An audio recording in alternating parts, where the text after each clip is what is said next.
Rock Metal Podcast, Episode 10 with Epic Fail.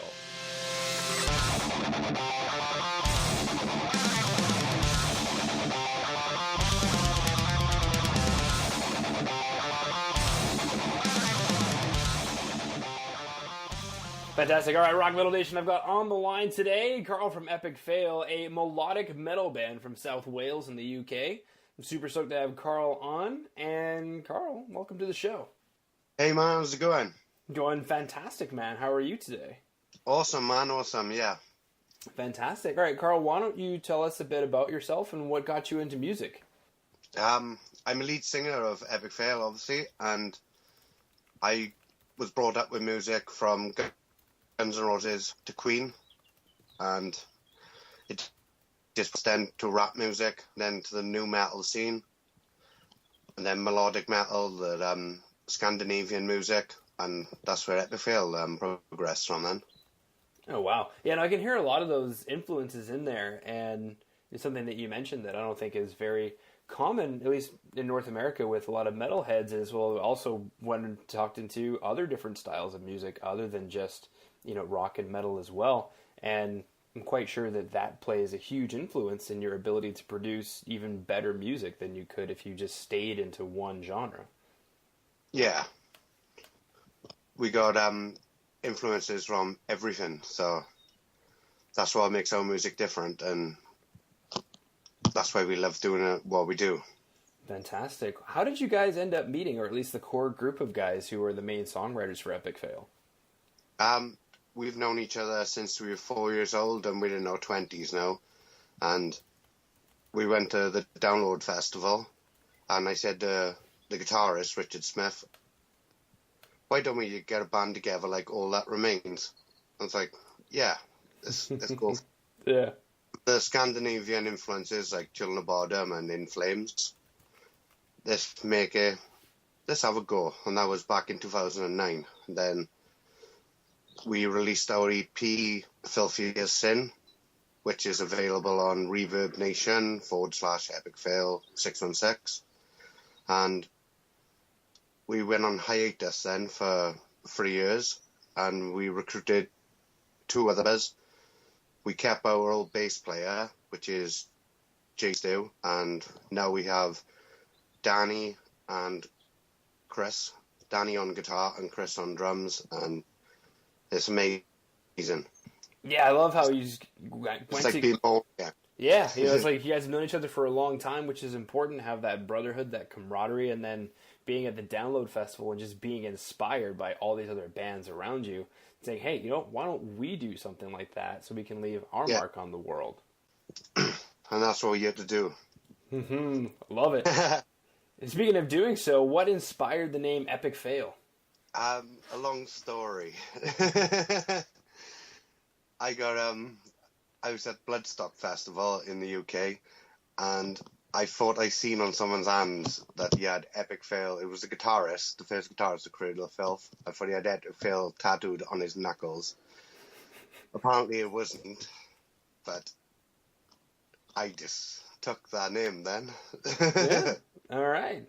I'm guessing you enjoy Cradle of Filth's music, eh? Yeah, definitely, yeah.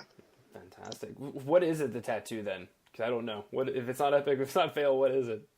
I don't know. Doesn't matter. Yeah. Gave birth to something new. And speaking of giving birth to something new, when you guys get together to write songs, what's that like? It's amazing. We just sit down, have a couple of beers, and everyone knows everyone. We're best friends. So we have and we just, then we take it seriously then when we start writing. And basically, that's it. And then it's non-stop work. Our work ethic is 24/7 every day a week. All right. I think that's a very important point, is the necessity to have such a strong work ethic, especially when you're in something as a band that so many start up and then they fail. And, not necessarily Epic Fail, right? Epic win, but why do so many bands just stop, especially even good ones? And it's just they get tired of having to put so much work out there, and that's what you need is that 24/7 work ethic that you were talking about. Yeah, definitely. Yeah. That's awesome. All right, let's go ahead and listen in to this first tune. Speaking of writing songs, sitting down with those couple of beers, hashing some stuff out, and then just work, work, work. Let's listen to some of the product of that work ethic. First tune, Shadows in Stone.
Okay, coming back from Shadows in Stone, Carl, let's tell it. What's the story behind Shadows in Stone? What's that song about? Yeah, Shadows in Stone is literally about Hiroshima and the shadows left on the stones, like basically is the embers of people. But yeah, it's very well written lyrics, and written, but it's to get our point that we don't need things like nuclear bombs, etc., just to solve problems, little small problems. Mm-hmm. But that's basically it. Yeah, no, I mean, it's a huge topic, and obviously war is very metal, but at the same time, war is something that we don't want at all by any means. And definitely a lot of times I think people misconstrue when metalheads sing about war. A lot of times what we're doing is talking about that we don't like it and we don't want it to be there. And, you know, the shadows that were left, or the embers of people that were left on stone. I mean, it's a really deep topic and definitely something to bring forward for everyone to think about. Like, hey, that did happen, but we don't want it to happen again. I think that's a really, just to say, like, a cool topic, you know, to discuss and to bring forward with the creativity that you're bringing forward, right? Yeah, definitely, yeah. We support our troops, but we don't want them to get hurt, obviously. Well, yeah, absolutely. All right, let's go ahead and go into the next track, Fallen Walls.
Coming back from Fallen Walls, similar question. What's the story behind Fallen Walls? that's another global, well, politics type thing. It's about the war in Iraq, that one is. Okay. We're not a war band. It's just the two songs that I've picked for you to play are two singles. So by chance, they're both about war, and it's basically to stop it. But that's an old song, by the way. That's 2010 we wrote that one, whereas Shadows and Stone was wrote about 3 months ago. Okay. So, but, fantastic. Keep our people safe out there. Yeah, no, I mean, if there's a message out there, it's one of the, I guess, necessary evils is that we need a military, but at the same time, we want to make sure that they're safe. Yeah, definitely, yeah. Fantastic. All right. Closing up the interview, Carl, what sort of exciting news does Epic Fail have coming down the pipeline that Rock Metal Nation should look out for? We have a new single coming out in August, which you can check on our Facebook, which is facebook.com/Epic Fail Metal, Reverb Nation /Epic Fail 616, our Twitter @Epic Fail Metal, and then our second EP should be out in October then. All right, so we've got an EP coming out in October of 2016, that's this year, and a new single coming out sooner in August.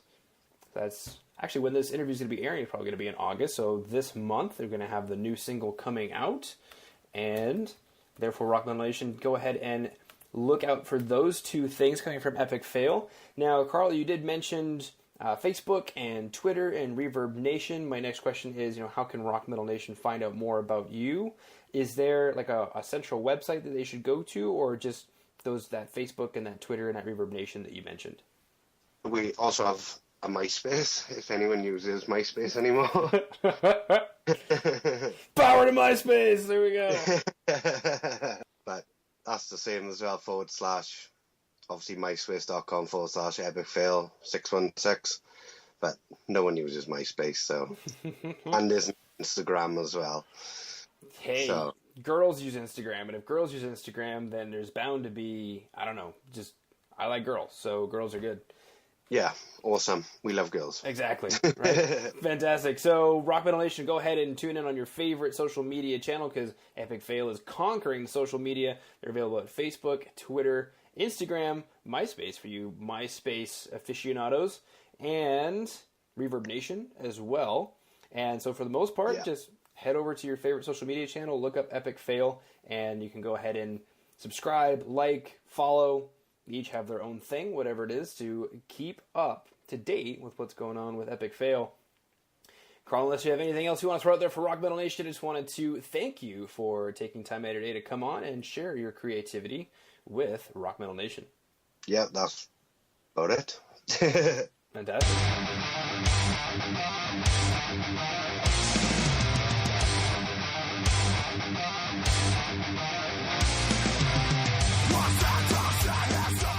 Ha-ha! Rock Metal Nation!